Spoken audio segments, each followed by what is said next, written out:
A lot of people were so happy to see that it was a girl who painted that mural, and a lot of people said that, they want to show their kids that, oh, see, if you want to do art, you can do stuff like that. And I am pretty small in comparison to the wall, and I had to go up and down the scaffolding a million times.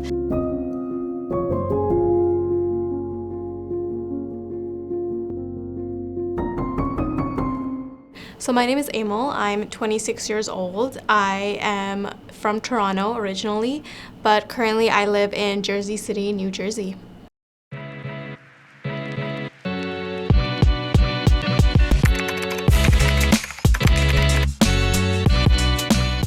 So professionally, I'm a product designer. So basically what I do is I work on creating interfaces for companies, but I also have a passion for art, which I do on the side as well. Make some murals. Sometimes I do some designing as well, and graphic as well.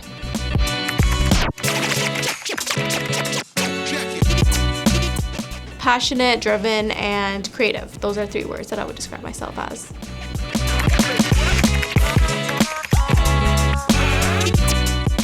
I didn't really know what I wanted to do, and while I was in school, I needed kind of like an outlet to help me stay happy, and painting is something that I started with.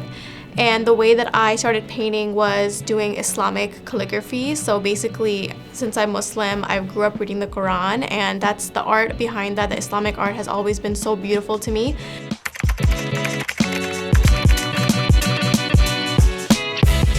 My journey becoming an artist was not the easiest. As you can tell, I am Muslim, so there are a lot of barriers that I have and difficulties that I go through.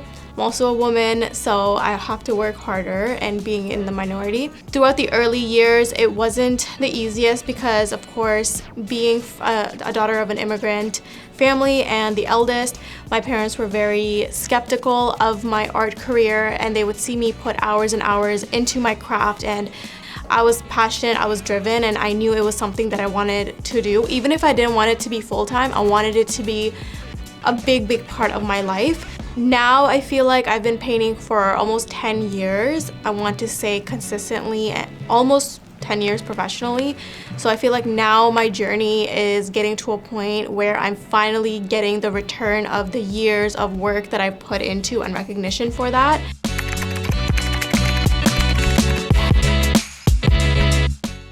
To me, art is a way to express yourself without really needing to say anything.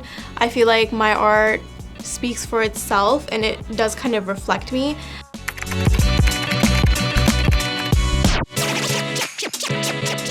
So I can talk about a specific project that I recently finished. It was for a Mexican halal taco spot. The first thing I did was I hopped on a call with my client. She let me know that she wanted a mural that was authentic to the Mexican culture. She wanted themes of the Day of the Dead, which is a very important part in Mexican culture. They want to appreciate death, as it is a very important part of life, and it is beautiful as well. Second thing that I did was I took the measurements of the wall, and I basically started brainstorming and designing things. I came up with 2 designs, and she picked the one that was basically the woman with flowers in her hair, and then around that I had a lot of different flowers, some leaves, some skeleton people dancing, because when I was doing my research, that was something that was very prevalent in their culture. She picked the version that she wanted, and then I went ahead and I went to the establishment and I painted it.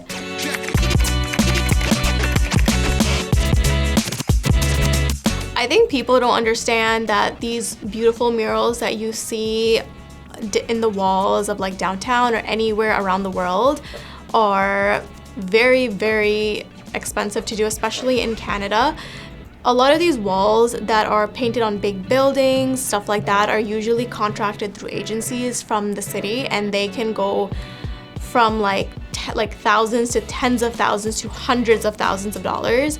For me, since I am a smaller artist and I am independent, I don't have an agency or anything, my murals can go from like $2,000 to like $5,000 to even like $20,000. I think that's the most that I've done.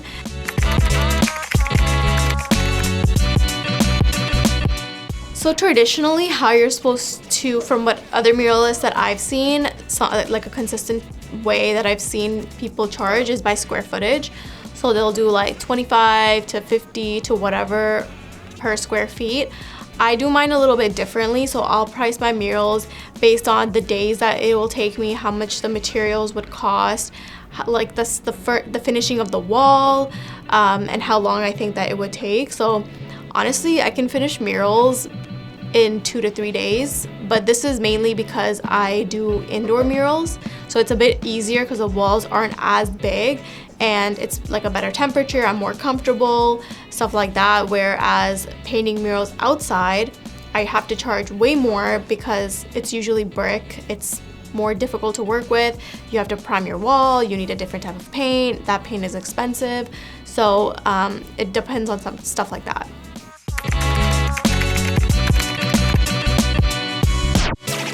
So I feel like in my earlier days, I felt, I guess, a bit of like an advantage being a visibly Muslim artist, because of course a lot of the people who, you know, wanted their mosques painted or wanted Islamic artwork would come to me because I am visibly Muslim and I do that type of art.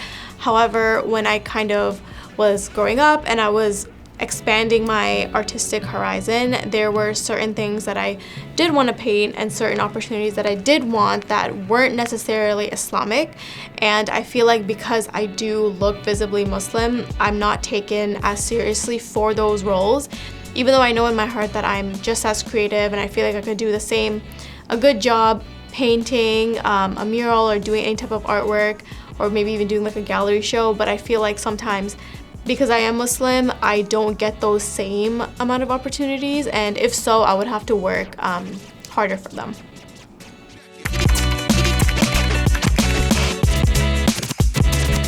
There was a new masjid that I painted earlier this year in September. This masjid had their full renovation done and they had this dome on top of the mosque, and domes are very significant in Islamic architecture. A lot of mosques have them and a lot of them have artwork in them. So they actually reached out to me and they wanted me to paint the dome, and this dome was just crazy high, very, very high and very, very big, and I have never done anything like that, and I had no idea how I was gonna do it, but I knew I was gonna do it. After I agreed and after they were like, okay, we're gonna give you this contract, was when I started to kind of panic, and I was like, well, I have to do it. I have to find a way to do this. Don't know how, but I have to. There was way too much math involved, but I ended up doing it, and I'm not good at math. After I finished that mural, I finished it in about like 10 days, which is insane. And I was there every single day for 12 hours a day, and it was really hot up there because the AC doesn't go that high. And I was just very happy that the board of that masjid chose me, and especially because I'm a woman. And when I posted that mural online and when it was open for everybody to see, I got so much good feedback. People were so impressed, and you know, a lot of people were so happy to see that it was a girl who painted that mural. And a lot of people said that, you know, they want to show their kids that, oh, see, you know, if you want to do art, you can do stuff like that. That's probably my best project that I got the best feedback from, and it was the most rewarding.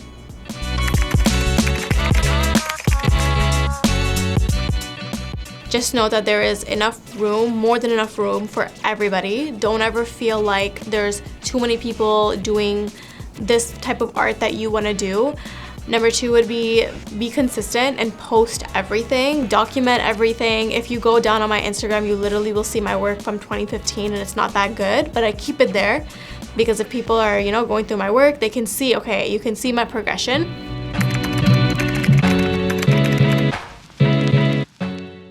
So when I started, I was like 17. I cared a lot about what other people thought, and that's just something that is poison to you if you want to be an artist and if you want to be a good artist, what other people say, because as an artist, you think differently, your perspective is different, you see things in a different way, and regardless of what people say, like, oh, how are you going to make money off of this? You're wasting your time. You can spend your time doing other things. Literally block out that noise and just keep going at it, because that will do nothing but slow you down. So if I could go back in time, I would tell my younger self, like, don't listen to anybody else and just have tunnel vision for your goal and for the type of artist and how skilled you want to be.